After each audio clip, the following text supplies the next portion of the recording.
Isang magandang umaga sa California, ang mga tagahanga ng Kim Pao ay nasiyahan nang makita sina Kim Chiu at Paulo Avellino na magkasama sa isang jogging session bago ang kanilang inaabangang press conference para sa Asap Natin To.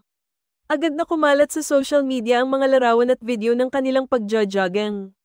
Sa kanyang Instagram story, ibinahagi ni Kim ang ilang detalye tungkol sa kanilang pagsasanay.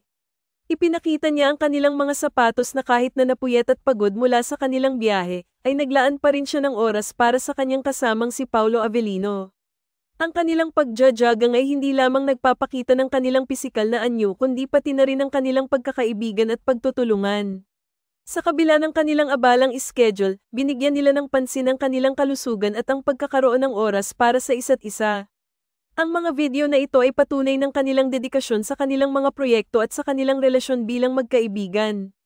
Maraming mga tagahanga ang natuwa sa kanilang ipinakitang malasakit sa bawat isa na lumabas sa mga social media posts nila. Ang mga larawan na naglalarawan ng kanilang jogging ay nagbigay inspirasyon sa kanilang mga taga-subaybay na pahalagahan ang kanilang kalusugan at magkaroon ng oras para sa mga taong mahalaga sa kanila.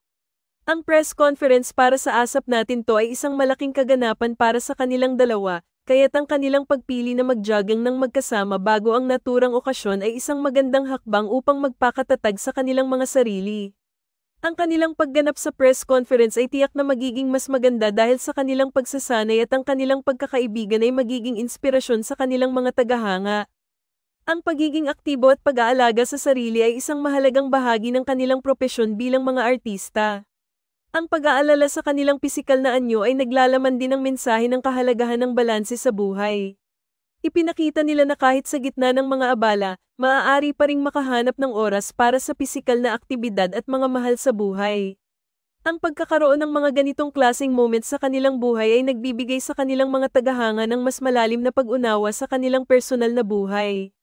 Ang kanilang pagiging bukas sa social media tungkol sa kanilang mga aktibidad ay nagbubukas ng pagkakataon para sa mga tagahanga na makilala sila ng mas mabuti. Ang ganitong uri ng transparency ay nagiging daan para sa mas malapit na koneksyon sa pagitan ng mga artista at ng kanilang mga taga-subaybay. Sa kabuuan, ang simpleng jogging session na ito ay hindi lamang isang pisikal na aktibidad kundi pati na rin isang simbolo ng kanilang commitment sa kanilang trabaho at sa kanilang relasyon bilang magkaibigan. Ang kanilang mga tagahanga ay tiyak na maghihintay sa kanilang press conference na may mas mataas na pag-asa at suporta. Ano ang sa inyo sa balitang ito?